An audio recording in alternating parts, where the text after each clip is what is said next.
Sudah 6 bulan pandemi COVID-19 ini melanda. Sudah 6 bulan juga pariwisata di Indonesia dan di seluruh dunia hampir mati total, terutama untuk inbound wisatawan mancanegara. Di video kali ini saya akan share solusi agar pariwisata di Indonesia tetap bisa berjalan bahkan berkembang di tengah pandemi ini. Namanya mikroturisme. Halo, saya Sasuke dari Bali Saya Channel. Di channel ini saya berbagi tips-tips mengenai bahasa Jepang, budaya Jepang, dan tips-tips mengenai bisnis pariwisata seperti ini. Bagi yang belum, tolong di-subscribe supaya tidak terlewatkan video-video selanjutnya. Di tengah pandemi COVID-19 ini, mungkin banyak teman-teman yang terpaksa meninggalkan bidang pariwisata untuk mencari nafkah di bidang lain. Atau terpaksa meninggalkan karena memang sudah tidak ada lagi tamu-tamu wisatawan mancanegara. Pasar dan permintaan tetap ada, cuma apa daya belum memungkinkan untuk orang-orang terbang ke Indonesia dan balik lagi. Kali ini saya ingin berbagi mengenai satu teori atau konsep yang sebenarnya sudah lumrah kita lakukan sejak zaman dulu. Nah, belakangan ini diterapkan kembali di Jepang. Teori ini disebut mikroturisme. Istilahnya berbahasa Inggris dan kayaknya agak susah. Tapi jangan khawatir, kita tahu mengenai hal ini. Hal-hal ini sudah kita lakukan sejak zaman dulu. Sekarang saya akan jelaskan dengan gampang apa itu mikroturisme. Teman-teman coba balik lagi ke masa waktu kecil dulu. Kalau pas liburan Lebaran, atau Natal, atau Galungan, teman-teman kemana? Atau waktu masih SD, SMP, atau SMA, ada acara tamasya sekolah nggak? Nah, anak-anak zaman sekarang mungkin tamasyanya udah sampai ke luar negeri. Kalau zaman saya SD dulu, saya SD di Bali, paling banter tamasyanya ke Bedugul, ke Danau Beratan, atau ke Kebun Raya. Kalau kami di Bali, pas galungan diberi angpau oleh orang tua, saudara, atau handai tolan, langsung beli baju baru. Dengan baju baru, kita gagahnya pergi ke Kebun Raya. Nah, terus ngapain ke Kebun Raya? Ya, nyari adem.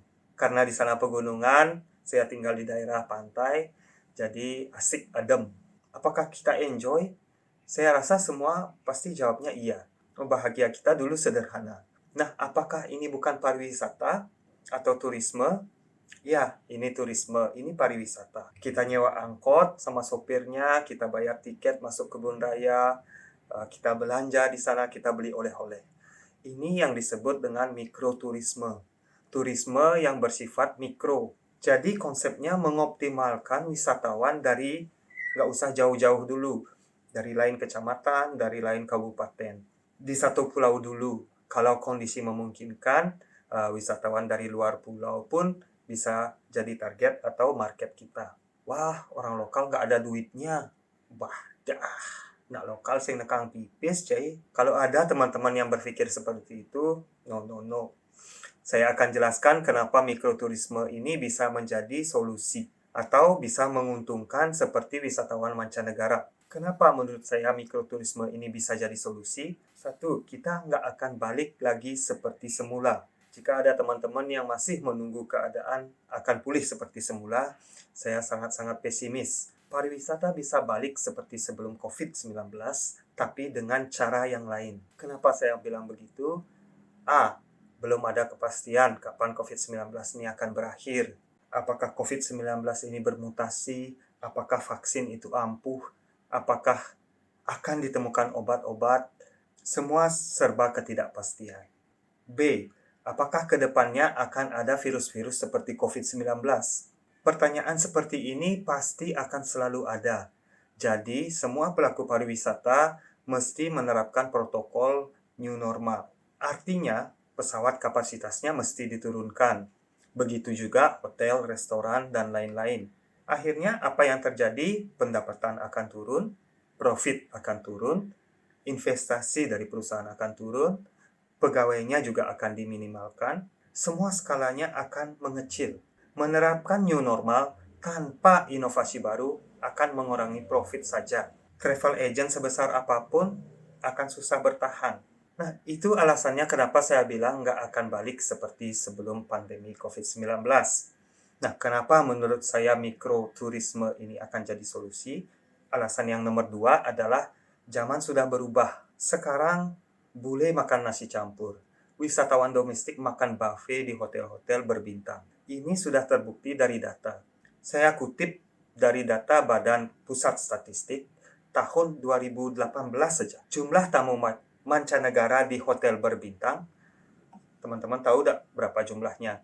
16,7 juta. Sedangkan jumlah tamu domestik yang menginap di hotel berbintang, teman-teman tahu nggak berapa? 73 juta. Apalagi di hotel yang nggak berbintang, ya. Mancanegara cuma 3,4 juta, sedangkan domestik itu mencapai 59 juta, hampir 60 juta. Jumlah perjalanan wisata pun jauh banget. Mancanegara paling banter 16 juta per tahun, sedangkan domestik 282 juta orang berwisata setiap tahun. Alasan nomor 3, semua orang butuh liburan.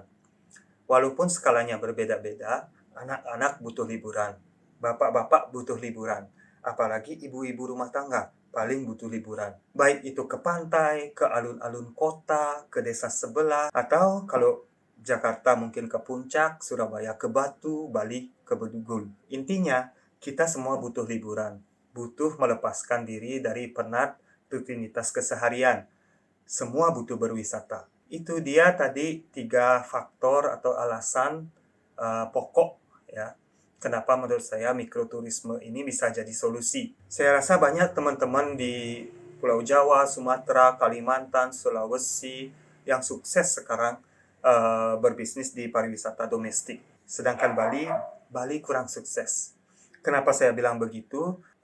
Penghunian kamar hotel berbintang di masa pandemi ini, hanya Bali dan Maluku Utara yang tingkat penghuniannya di bawah 10%. Dari seluruh provinsi di Indonesia, Bali paling parah.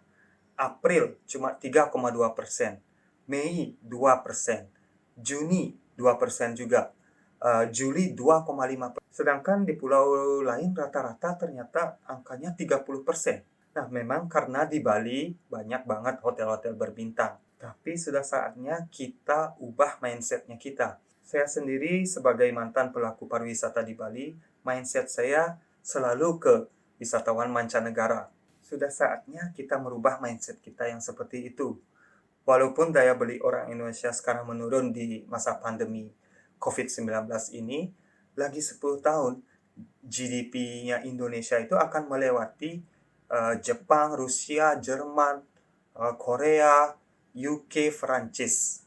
Jadi, 3 alasan di atas adalah dasar saya memberikan ide mikroturisme ini bisa dijadikan salah satu solusi untuk pariwisata ke depan, terutama di Bali. Saya bukannya menyarankan meninggalkan sepenuhnya wisatawan mancanegara, tetapi dalam kondisi seperti ini, saya pikir mengandalkan wisatawan mancanegara saja itu sangat lemah dan sangat riskan.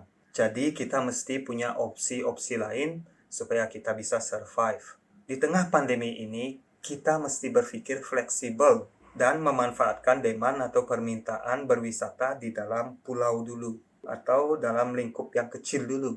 Nah, mengenai detail apa yang mesti dilakukan, mungkin saya akan share di lain kesempatan. Mudah-mudahan video ini bisa memberikan gambaran atau petunjuk bagi teman-teman semua. Terima kasih. Sampai jumpa di video berikutnya.